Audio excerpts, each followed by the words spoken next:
E nós já estamos de volta com o programa Mão na Roda, hoje recebendo o Rafael Venchiarutti, que é o presidente da Associação dos Moradores da Vila Marajoara.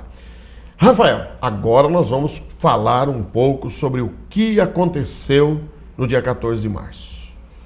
Aquela chuva, aquela tempestade que nos assustou em primeiro lugar, né? Não, com certeza. Eu lembro perfeitamente do dia, eu ainda estava no jornal, já era por volta das 7 horas da noite, e nós já estávamos assustados por causa da questão da chuva. Então, nós, da própria redação mesmo, nós já estávamos observando aquele tempo que estava tenebroso, e a primeira coisa que vem na mente é o lugar onde você mora, né? Sim, sem dúvida. E ficou a preocupação, como será que está? Será que está tudo bem? Porque realmente aquela chuva ela veio torrencial. Em aproximadamente 1h30 de chuva, praticamente choveu cerca de 134 milímetros em 1 hora, praticamente 1h30. E eu Essa é a média de quanto tempo? De 1 mês, 2 meses, Isso, 6 meses, sei lá quanto. Eu fiz um levantamento no mês de março de 2009, no mesmo mês, só que 10 anos atrás. Naquele mês de março de 2009, choveu em Tupã 140 milímetros. Em um mês todo? Em um mês. Aqui no único dia, 134 milímetros. Em 1h30. Em 1h30, não foi num dia, foi numa hora e meia. Em 1h30. Impressionante. Em 1h30 praticamente igualou o mesmo mês completo há 10 anos atrás, né? Então, nós vimos a intensidade da chuva, as enxurradas, os mesmos problemas, e quando você está lá na redação, começa a te chegar foto, começa a te chegar vídeo, as pessoas começam a compartilhar os seus problemas com a gente. Então, ao mesmo tempo que eu fui fazendo a matéria no jornal, eu vendo aquela chuva caindo, me chegando informação, chegou a informação da Vila Marajoara, como praticamente toda chuva chega, né? Então, eu recebendo aquela chuva, eu falei, gente, a gente precisa fazer alguma coisa. Vamos por partes. Mas não foi só a Vila Marajoara atingida. A Vila Marajoara foi, aliás, todas as chuvas muito fortes, aquele bairro sofre, né? Sofre com enchente, sofre com água invadindo as casas. Não foi só a Vila Marajoara, mas ela foi em maior intensidade. Sim. Né? Os prejuízos materiais, eu não sei se houve prejuízo humano. Sim. No caso foi, como você bem disse, a cidade inteira, por causa de uma chuva dessa proporção, difícil atingir só um lugar. Nós tivemos ocorrência no Cônego Rebouças, no Jardim Ideal, na Travessa Indiana, no centro da cidade. Praticamente toda a cidade foi atingida com as chuvas, né? Na Vila Marajoara, ainda por se localizar em uma baixada, porque você pega a Baixada das Xerentes, você pega Ernesto Martins Silva, que vem da Tupamirim, então toda aquela água, ela vai acumulando na Vila Marajoara. Um pouco da Lélio Pisa também, que é Tupamirim, as mediações ali. Ali é Tupamirim. Ali já é Tupamirim, ali no posto, indo para a Vila Inglesa ali, toda aquela água que forma aquela inundação naquele pontilhão, ela vem descendo toda para Marajoara. Então não é só a chuva que cai na Vila Marajoara, é em toda a cidade que cai, mas vai desaguando. Canaliza tudo para um único bairro. Exatamente. Naquele dia, eu lembro-me que ligaram-me da escola, porque o meu filho sai 5:50, foi na hora que começou a chuva forte. E pediram, olha pai, precisa vir buscar o filho aqui. Então eu peguei e saí com o carro, mas eu passei um medão, hein? É verdade. As ruas difíceis próximo à minha casa, que tem uma ponte do rio do Afonso XIII, do Córrego, a água estava passando sobre a ponte. Eu nunca tinha visto uma coisa dessas. Eu passei um aperto, porque para chegar lá na escola não foi complicado. O complicado foi para voltar depois, porque eu não tinha saída, estava tudo alagado, né? Sim. Tudo alagado. Então isso realmente, eu dentro do meu automóvel, né, vamos assim dizer, no conforto do meu carro, estava passando muito medo mesmo, a palavra é essa. E sem ter um rumo, sem ter uma direção a seguir, eu imagino os proprietários de casa, os moradores da vila. E o que aconteceu exatamente na Vila Marajoara? Então, você estava na redação, recebeu as informações, mas depois você foi em loco. Sim, porque assim que a chuva baixou, porque também não adiantava nada naquele momento, porque não ia passar, assim que a chuva deu uma amenizada, eu peguei, fui para minha casa. Naquele momento, as pessoas já estavam se unindo, já sabendo que inúmeros estragos tinham sido causados nas casas. A maioria das perdas foram materiais, sim.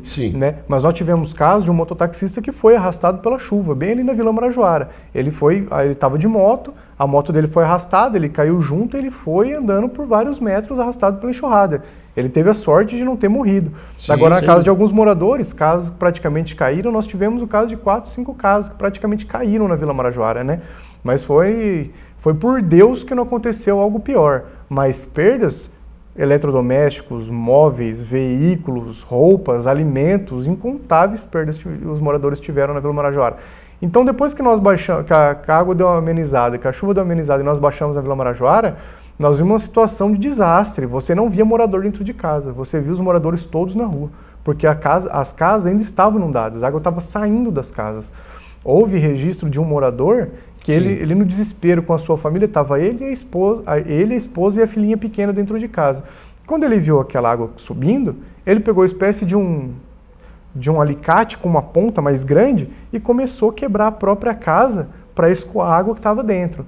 Então, muitos moradores, outra casa, uma senhora estava na sua residência, quando ela ouviu um barulho, a parede dela tinha estourado, porque a água veio de uma rua de trás e veio quebrou a parede do quarto dela, inundou o quarto dela, ela perdeu cama, perdeu móveis e perdeu tudo. A força da água derrubou a parede. Derrubou a parede. Impressionante. Derrubou a parede e inundou. A casa dela ficou praticamente a 1 metro de água na sua cintura e o seu fogão. Quando você entrava nas casas, você só via a marca do barro na parede, que era o nível que a água tinha subido até ali. Essa é uma outra questão. Além da água, vem a lama, né? Vem o barro, que depois fica. Sim, sim. E é uma lama que, depois que a água baixa, ela fica mal cheirosa, né? Ela apodrece dentro da casa. Exato. E quando nós estávamos nas residências visitando, nós víamos o barro com 3, 4, 5 dedos de espessura do chão. Você pisava, parecia que você estava pisando na neve, vamos dizer assim. Você chegava a afundar o seu pé devido à proporção e o volume do barro que veio. E também não é só questão do barro. Bicho, cobra, escorpião, taturana, aranha, diversos. A água traz tudo isso. Que trouxe aí, e muitas casas ainda com mato, e então acaba sendo criadouro de animal peçonhento e essa água vem trazendo tudo para dentro das casas, né? Que foi outro perigo. Sim, sem dúvida. Quer dizer, uma coisa vem puxando outra, que vem trazendo mais prejuízo e mais perigo ainda. Você tem um número aproximado de quantas casas foram atingidas por essa enchente? Se eu te disser, direta e indiretamente, todas as casas que ficam na Baixada, né? Sim. Então nós temos aí, pode colocar cerca de 100 casas, agora, casas que foram diretamente impactadas, que tiveram danos na sua estrutura, trinco, rachadura, muro caído. Nós fizemos uma conta das principais, foram cerca de 20 casas. 20 casas? 20 casas com estragos, mais estragos grandes. Então, das 100, 20%, 20% das casas atingidas tiveram danos mais consideráveis, né? Sim, danos consideráveis. Sim, e muitas dessas famílias já estão querendo entrar com pedido contra a prefeitura, de isenção de IPTU, ou talvez com a Sabesp e também com a Energisa, para ver se conseguem, né, na redução da tarifa de energia e da água, né? Pelo menos temporário, para ver se conseguem diminuir a sua despesa, que será grande, né? Sim, porque além de todas essas perdas materiais, até mesmo em alguns casos físicas, de pessoas que acabaram se machucando ou correndo risco de vida, nós tivemos também as perdas emocionais, né? Os impactos emocionais. Isso não tem dúvida. Né? Que isso dinheiro nenhum repara, que isso, por mais que você faça o bem para a pessoa, você busque ajudar, não há como reparar. Existem casos de pessoas que falaram, eu vi meu carro sendo arrastado pela chuva, é o carro que eu uso para trabalhar, eu não tenho outro carro, é meu meio de transporte, eu preciso do meu carro para me fazer o meu trabalho. Eu vi, você não sabe qual foi o meu desespero, quando eu vi a água levando o meu único patrimônio que eu tenho para trabalhar. Eu fiquei desesperado, eu comecei a chorar, eu entrei em choque. A minha casa inundou de água, o móvel que eu estava pagando, o sofá que eu estava pagando, eu perdi. A máquina que eu estava pagando, eu perdi. A televisão que eu acabei de comprar, eu perdi. O rack que eu também estou pagando. Então a pessoa fala assim, o único dinheiro que eu tinha para comprar esses móveis, eu perdi, como que eu vou comprar outro? Sim, né? E o sustento, que é, no caso, o automóvel, que é a ferramenta de trabalho, né? Sim.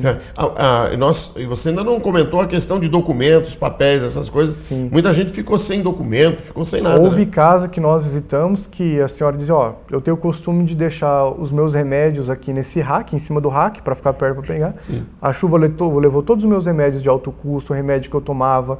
Eu vou ficar provavelmente o final de semana sem remédio, porque eu não tenho dinheiro para comprar. Não vou ter como comprar alimento, as pessoas indo saco de arroz sendo levado pela chuva, as frutas todas estragadas, a geladeira, a água entrou na geladeira, acabou com tudo que tinha, as roupas que não foram levadas pelas enxurradas ficaram completamente cheias de barro. E aí a pessoa no outro dia de manhã foi colocar a roupa para lavar na máquina, a máquina tinha queimado.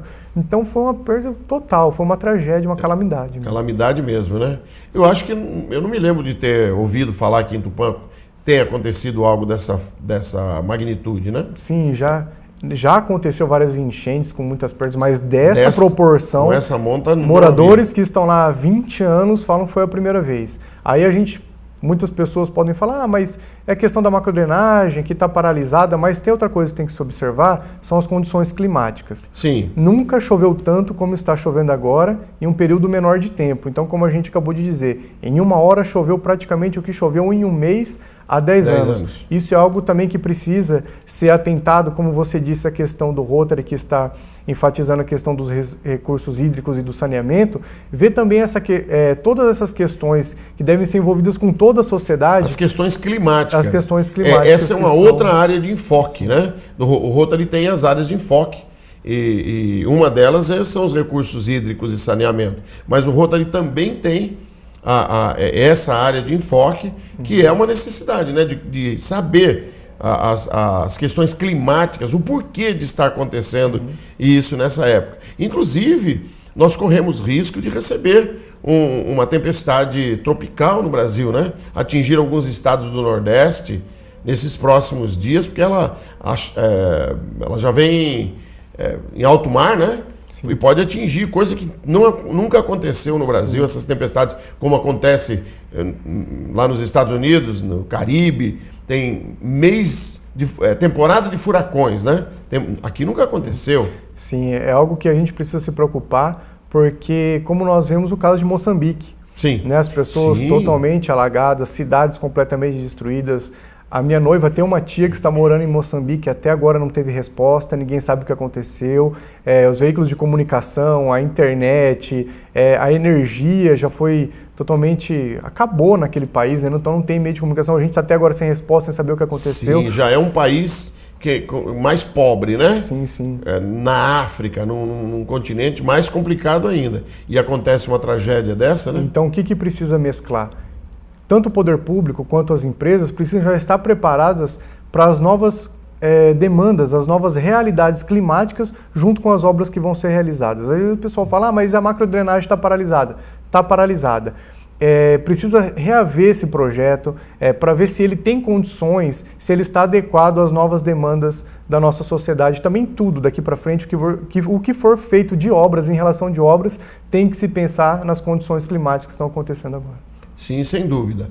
Bem, aconteceu a tragédia, talvez não exista como evitar, poderia ter sido evitado, como você falou, a questão macrodrenagem, evitar enchente. Mas não houve, não estamos aqui para criticar ninguém, o que foi feito, o que deixou de ser feito. Mas, a partir desse momento, quais as providências que foram tomadas? Começando por vocês da Associação de Moradores. Sim. Que eu sei que você foi o que encabeçou o início do socorro e da ajuda para aquele... Porque, inclusive, o poder público, o Corpo de Bombeiros, eles tinham tanto trabalho que eles tinham que decidir, né, para que lado ir, onde estava pior, o que estava acontecendo. Inclusive, aconteceram acidentes de automóveis em alguns lugares aí e tal. Pessoas precisaram ser socorridas pelo Corpo de Bombeiros. Então, a associação teve que se mobilizar, não foi isso que aconteceu? Sim, exatamente, Paulo. Então, nós tivemos a questão, já no dia mesmo da enchente, a primeira coisa que nós pensamos, com certeza alguém perdeu roupa. Vamos ver o que a gente tem em casa que a gente pode doar para os mais prejudicados. E aí um pede para um vizinho, pede para outro vizinho, que pede para outro vizinho, que pede para uma outra pessoa. E isso foi se estendendo. Então nós falamos, ó, vamos juntar o que a gente tem com o pessoal que mora na nossa vizinhança e vamos fazer uma campanha de arrecadação de roupas e alimentos para essas pessoas que perderam, que nós já temos o conhecimento de quem perdeu. E nós começamos na internet, começou pequeno, começou de forma tímida, mas tomou uma proporção que nós não imaginávamos. Quando nós vimos, toda a cidade já estava participando dessa campanha de arrecadação de alimentos e de roupas. Então naquele final de semana, na sexta, no sábado, e no domingo, em apenas 3 dias, nós arrecadamos cerca de 3 mil peças de roupas. Nós tivemos participação de moradores de Herculândia, de Arco-Íris, de Bastos, que saíram das suas casas para vir até a minha casa, que nós abrimos as portas da nossa sala lá para o pessoal estar fazendo as suas doações, e foram até em casa fazer doações de alimentos, fazer doações de roupas. E nós também contamos... Solidariedade, né? E essa foi a palavra que... E essa é a palavra que pode resumir o tupanhense. Então, toda ação social que tem Tupã, dificilmente o tupanhense não participa. Nós vemos a Santa Casa, outras entidades fazendo seus leilões, fazendo seus projetos, seus programas, suas ações sociais, e Tupã participando em peso. Então, voltando lá ao que a gente disse no primeiro bloco, o tupanhense tem esse acolhimento. O tupanhense, ele é hospitaleiro. O tupanhense, ele é solidário, e essa eu acho que é uma das principais características do povo de Tupã mesmo. Então, sempre quando há alguém precisando, a gente sabe que podemos contar com o tupanhense e com as outras instituições também que nos ajudam, que foi o caso do Rotary. E ainda a questão de ser uma tragédia que aconteceu dentro da nossa cidade, né? Dentro da nossa cidade. Você falou a questão Rotary. Vocês receberam um apoio maciço do Rotary Clube de Tupã, Vanuíri, porque são 2 clubes aqui, o nosso clube é o Tupã, o Tupã Vanuíri, que eu sei que eles te deram total apoio imediato, né? Como é que foi essa parceria com o Rotary? Independente de ter sido o Vanuíri, sim, mas... Não, Rotary é Rotary. Sim, exatamente, é o princípio. Dar de si antes de pensar em si é o nosso lema. E nós também recebemos a ajuda do Rotary Clube de Tupã e também do Vanuíri, né? Todos se uniram, né, nessa campanha também. Foram muitas pessoas que foram à minha casa dos 2 clubes. Mas o que, para deixar mais claro, e que a gente agradeceu, até que nós recebemos uma homenagem lá no Rotary. Que eu estava presente. O senhor estava presente, o senhor pôde acompanhar de perto. Foi esse intuito. Foi o estímulo e o instinto que é o trabalho do Rotary. Nós ficamos muito felizes, satisfeitos em poder contar com essa ajuda, que foi primordial. Porque o que aconteceu? O que nós recebemos muito foram roupas, peças de roupas que não cabiam praticamente na sala de casa. Mas nós começamos a comentar entre nós, ó, tá faltando alimento. Como é que a gente vai buscar tanto alimento, tá tudo fechado, vai ser mais difícil. De repente eu recebi uma ligação do Rotary, o pessoal ligando, ó, nós temos aqui, nós fomos na frente do supermercado pedir doações para as vítimas das enchentes, que foi um trabalho lindo, um trabalho exemplar. O Rotaract Clube Vanuíri, né? Do Rotaract. Rotaract, principalmente os meninos do Interact, que fizeram um trabalho brilhante. Nós costumamos chamar de família rotária, né?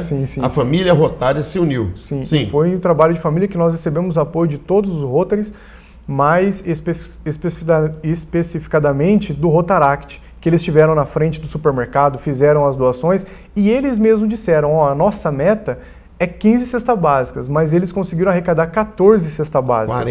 40 cestas básicas. E não foi cesta básica, vamos dizer assim, pequena, não. Foram 40 cestas básicas grandes. Então, quando nós chegamos na casa das famílias no outro dia de manhã com uma cesta básica, a pessoa falou, ó, parece que vocês adivinharam que nós perdemos, obrigado pela ajuda. Nós contamos também com a ajuda do Rotary, que nos ajudou na entrega desses alimentos também para as pessoas. Não foi só a arrecadação, mas também a doação e a entrega, o tempo, a disponibilidade. O trabalho de levar isso até quem realmente necessita, né? Eu falei Rotary, eu citei aqui o Rotary Clube de Itabira, lá em Minas Gerais, o trabalho que eles fizeram numa comunidade pequena. Mas, então, o Rotary é Rotary, não importa, né? E eu, inclusive, fiz questão de parabenizar o presidente Jair e toda a equipe dele lá do Vanuíri por esse trabalho. Eu estive lá justamente para presenciar a entrega do certificado a vocês de reconhecimento pelo trabalho e dos meninos também do Rotaract, Interact, pelo trabalho deles. Porque a tragédia aconteceu na sexta-feira, correto? Depois nós tínhamos... Não, quinta-feira, perdão. Aí nós tínhamos sexta, sábado, domingo. Esse povo ia comer o quê? Exatamente. Foi quando nós... Então foi tudo muito organizado e muito rápido. Então já no sábado as pessoas já estavam em suas casas já almoçando com a doação. Começaram fazendo a limpeza, mas já tinha alguma coisa em mãos, sim, né? Sim, porque muitos perderam dinheiro, porque tinham dinheiro guardado em suas casas que a chuva levou. Cartão de crédito as pessoas perderam carteiras, perderam documentos. Então não tinha, a pessoa que queria num sábado para fazer um depósito ou para fazer um saque no cartão, não tinha como, porque tinha perdido o cartão, não tinha como fazer essa operação. Então como é que eu vou no mercado? Como que eu vou em tal lugar? Como que eu vou fazer minha comida em casa se eu perdi o meu fogão? Mas o Rotary nos ajudou também com a doação de móveis e eletrodomésticos. Então teve casos que nós chegamos com um sofá que a pessoa tinha perdido, nós chegamos com um fogão e nós chegamos com a comida. Então a pessoa agora eu já posso recomeçar um pouco mais na vida, porque eu pensei que eu Recomeço, essa é a palavra. Então a pessoa falou pra gente, pensei que ia passar o final de semana sem comida, eu tava pensando em pedir para um vizinho, ou pedir para uma outra pessoa para me doar um pouco de arroz, não, mas vocês chegaram com uma cesta básica que eu vou, por mais simples que pareça, João, mas eles falaram, vocês chegaram com uma cesta básica que eu vou poder pensar um pouquinho mais durante o mês o que eu vou fazer agora. Eu vou ter um pouco mais de tranquilidade durante esse mês. Então talvez a pessoa que comprou um saco de arroz, um saquinho de feijão, por mais simples que seja, a pessoa falou, é o pouco que eu tenho, mas tenha certeza, colaborou muito para o recomeço de uma vida. Perfeito. Rafael, parabéns pelo trabalho. Eu sei que é um trabalho contínuo. Nós ainda temos muito o que fazer em favor dessas pessoas. E também nós temos muito que cobrar do poder público para que isso não se repita, né? Vamos pedir a Deus que nós não vejamos novamente uma situação como essa. Mas nós temos só que te cumprimentar, parabenizar, não só você, mas todos aqueles que estiveram envolvidos. Os amigos, os parentes, os conhecidos, os estranhos, o Rotary, Rotaract, Interact, Rotakids, todos os que estiveram envolvidos nesse trabalho. Então nesse programa, nós agradecemos a você, agradecemos a todos os que colaboraram, a todos os que trabalharam e vamos esperar, realmente, vamos pedir a Deus que isso não venha a se repetir. Quero te agradecer pela presença aqui, por esses dados que nos foi esses dados que foram trazidos e também por nos esclarecer aquilo que aconteceu para que toda a comunidade saiba que aconteceu, infelizmente, uma tragédia, a monta dessa tragédia e o que foi feito para minimizar o sofrimento dessas pessoas. Muito obrigado. Eu que agradeço, João, pela oportunidade de poder estar participando desse programa e dizer, né, porque hoje nós estamos vivendo em um tempo de muita divisão, muita segregação, as pessoas pensando em si mesma, pensando na sua própria ideologia, pensando apenas nos seus interesses e às vezes se esquecem de pensar no interesse do próximo, que é muito mais interessante do que o meu interesse. Né? Porque essa questão dar de si antes de pensar em si é o princípio da nossa vida. Porque a partir do momento que eu me dou para uma outra pessoa, eu me transformo na outra pessoa e a outra pessoa se transforma um pouco em mim. E nós nos tornamos um. Essa é a nossa finalidade aqui nessa terra. Porque se nós trabalharmos apenas pensando em divisão, esse é meu grupo, essa é a minha forma de pensar, essa é a sua forma de pensar, dividindo, nós não somamos nada. Nós temos que somar as nossas forças em prol de um objetivo. Eu acho que é isso que falta um pouco mais no mundo, mas com a ajuda de pessoas assim como você, João, assim como pessoas que integram o Rotary, nós vamos alcançar esse objetivo, que é de se unir para um mundo melhor. Muito bem. Muito obrigado pela sua presença e nós queremos agradecer a você que esteve conosco participando e assistindo o nosso programa. Nós estaremos juntos em nova oportunidade e eu agradeço a você, desejo bênçãos de Deus para a sua vida e para o seu lar. Até o próximo programa.